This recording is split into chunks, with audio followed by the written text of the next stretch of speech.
Évangile de Jésus-Christ selon saint Luc. Gloire à toi, Seigneur. En ce temps-là, Jésus faisait route vers Jérusalem. Il traversait villages et villes en enseignant. Quelqu'un lui demanda « Seigneur, n'y a-t-il que peu de gens qui soient sauvés ?» Jésus leur dit « Efforcez-vous d'entrer par la porte étroite, car je vous le déclare, beaucoup chercheront à entrer et n'y parviendront pas. Lorsque le maître de maison sera levé pour fermer la porte, si vous du dehors vous vous mettez à frapper à la porte en disant « Seigneur, ouvre-nous », il répondra « Je ne sais pas d'où vous êtes ». Alors vous vous mettrez à dire « Nous avons mangé et bu en ta présence, tu as enseigné sur nos places ». Il vous répondra « Je ne sais pas d'où vous êtes, éloignez-vous de moi, vous tous qui commettez l'injustice ». Là, il y aura des pleurs et des grincements de dents. Quand vous verrez Abraham, Isaac et Jacob et tous les prophètes dans le royaume de Dieu, et que vous-même, vous serez jetés dehors.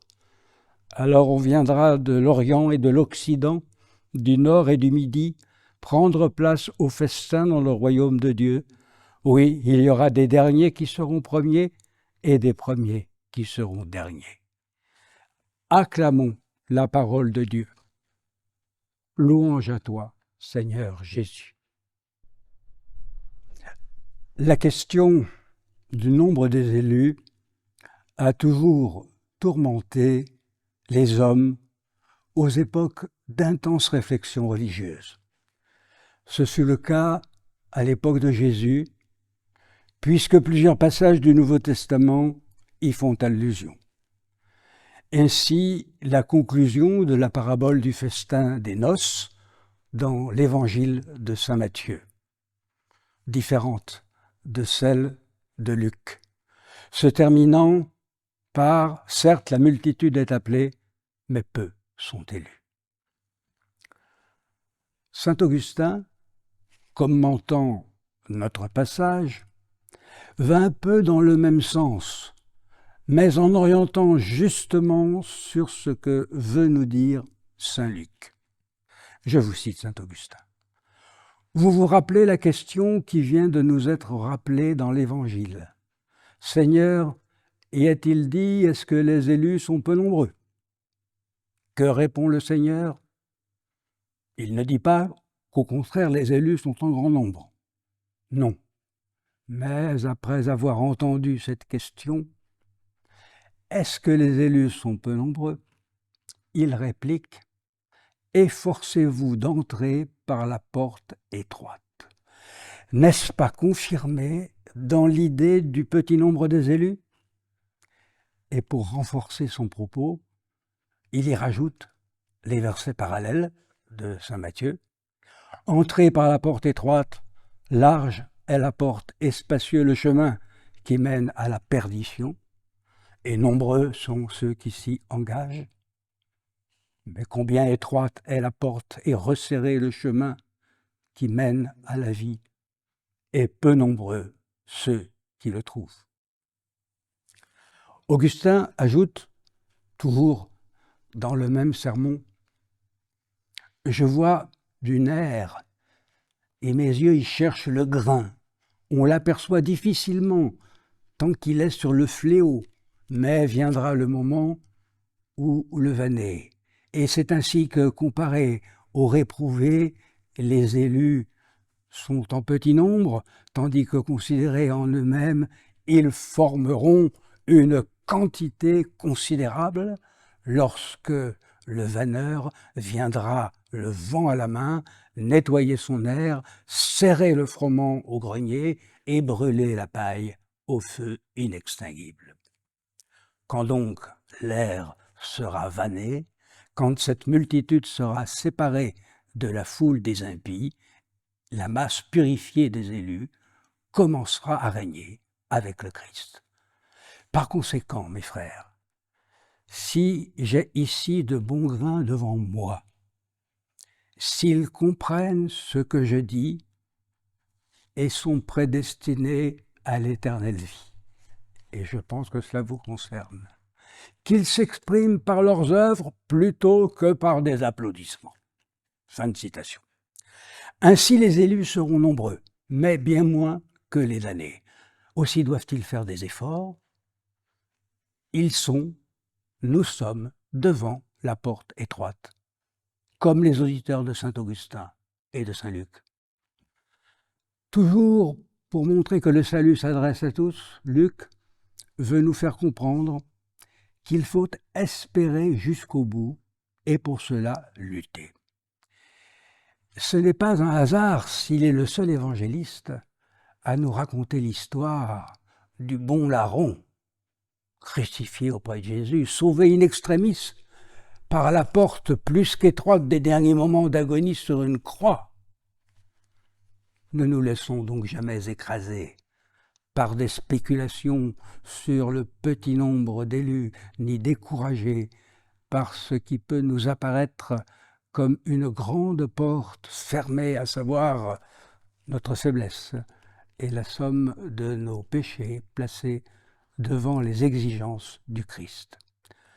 Souvenons-nous toujours qu'à ces visions qui appellent à la résignation, Jésus nous appelle lui aussi à un autre effort, que son amour pour nous soutenir est toujours présent, pour arriver jusqu'à la porte étroite et que l'on peut toujours passer, même quand cela paraît impossible. Nous avons un avocat auprès du Père, Jésus-Christ le juste, nous dit saint Jean dans sa première épître. Rien n'est impossible à Dieu, et seule sa grâce peut nous faire passer cette porte. Ainsi l'espoir en la puissance divine de vie a pu se transmettre d'un crucifié à un autre, car l'un confesse ses péchés en appelant Jésus au secours, et agir aussi sur une femme gravement malade, parce qu'elle avait foi en celui qui portait un vêtement dont elle ne put qu'avec peine toucher la frange pour être guérie, mais elle avait la foi. Le bon larron, comme cette femme, aurait pu croire que la porte était étroite, était fermée, mais leur foi était suffisamment forte pour croire que Jésus pouvait l'ouvrir. Et il le peut toujours, car nous ne sommes pas au jugement dernier. Ainsi, la porte étroite ne sera inaccessible qu'à ce dernier jugement. Il n'appartient pas aux hommes en général, pas même à ceux qui assument la succession apostolique, les prêtres ou les évêques, de désigner précisément ceux qui ne pourront pas entrer. Ce serait se hisser à la place de Dieu. En revanche, ils peuvent et même ils doivent avertir de cette éventualité afin que tous les hommes redoublent de vigilance et consacrent leurs efforts à la recherche du royaume de Dieu et de ses valeurs, en commençant par implorer la miséricorde divine. Et je dis bien tous, chrétiens, membres pratiquants de l'Église, comme ceux qui se trouvent à l'extérieur. Car notre texte contient, si l'on y réfléchit bien, une parole bien inquiétante sur les lèvres de ceux qui se trouvent devant la porte étroite close. Je vous la rappelle. Nous avons mangé et bu en ta présence, et tu as enseigné sur nos places. Et il dit cela pour implorer celui qui a fermé la porte, et qui leur a refusé d'ouvrir en disant « Je ne sais d'où vous êtes ». Alors que signifiait à cette époque manger et boire devant quelqu'un? Certainement pas en sa compagnie. Les interlocuteurs évoquent plutôt une sorte de voisinage. Ils revendiquent une connaissance réciproque. Ils suggèrent même qu'ils ont entendu son message, mais ils ne l'ont pas accepté. Ils sont restés à la porte de son enseignement et inconscients de leur misère spirituelle, ils n'ont pas mendié la grâce que Dieu seul peut accorder. Et ce risque n'est-il pas couru par un certain nombre de chrétiens qui viennent chercher à l'Église un Jésus conforme à leur idéologie, non pas le Jésus des évangiles que seuls les dogmes de l'Église catholique permettent d'approcher pleinement, à condition d'y croire. Leur Jésus n'est qu'un grand frère, compagnon compréhensif, pardonnant tout sans confession, au nom de la tendresse fraternelle et infinie de Dieu, générant un christianisme sucré en prières, homélies, cantiques et visages même, qui ira un jour peut-être jusqu'à distribuer des macarons de luxe au lieu d'hosties. Évidemment, ce faux Jésus n'est pas derrière la porte étroite. C'est le vrai qui s'y trouve et qui l'a fermé. Il ne se laisse pas fléchir et persévère dans sa volonté d'ignorer ceux qui frappent et auxquels il n'ouvre pas. Et il y ajoutera en plus une phrase de rejet tirée des Saintes Écritures: « Éloignez-vous de moi, vous qui commettez l'injustice ». Ce qui prouve bien qu'ils n'ont pas mis en pratique l'enseignement de Jésus, qu'ils ont peut-être entendu, mais c'est tout. Alors vient l'ultime punition. Les rejetés voient les élus les plus vénérables, tels que les 3 anciens patriarches et les prophètes, avec tous ceux qui auront cru en Jésus. Oui, tous. Et cela veut dire beaucoup, puisque les 4 points cardinaux sont nommés. Jésus répond donc à notre question du début. Oui, en fin de compte, il y aura beaucoup d'élus, mais pas ceux qu'on croyait et qui apparaissaient comme les premiers et qui se révèlent ici comme les derniers, arrêtés devant une porte fermée, pleurant et grinçant des dents, et pour l'éternité. C'est immanquablement ce qui arrive quand on préfère se fier à sa bonne conscience plutôt qu'à la miséricorde de Dieu.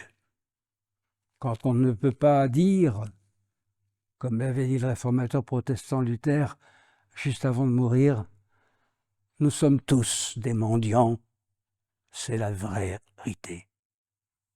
Alors, je vous pose une question pour conclure. Ne serait-il pas charitable de donner un avant-goût temporaire, si possible, à des gens qui risquent de se trouver devant cette situation sans issue? Une leçon de choses en quelque sorte, une bonne vieille recette, méthode qui a eu ses fruits plus souvent qu'on ne veut bien le dire aujourd'hui. Ceux qui vont demain promouvoir l'euthanasie et le suicide assisté ne devraient-ils pas être excommuniés et alors se retrouver devant la porte des sacrements fermée, comme risque de l'être la porte de l'Église pour leur cercueil? Car si cela déclenche des pleurs et des grincements de dents dès cette terre, eh bien cela ne sera pas éternel, car le pardon sera encore possible. Amen.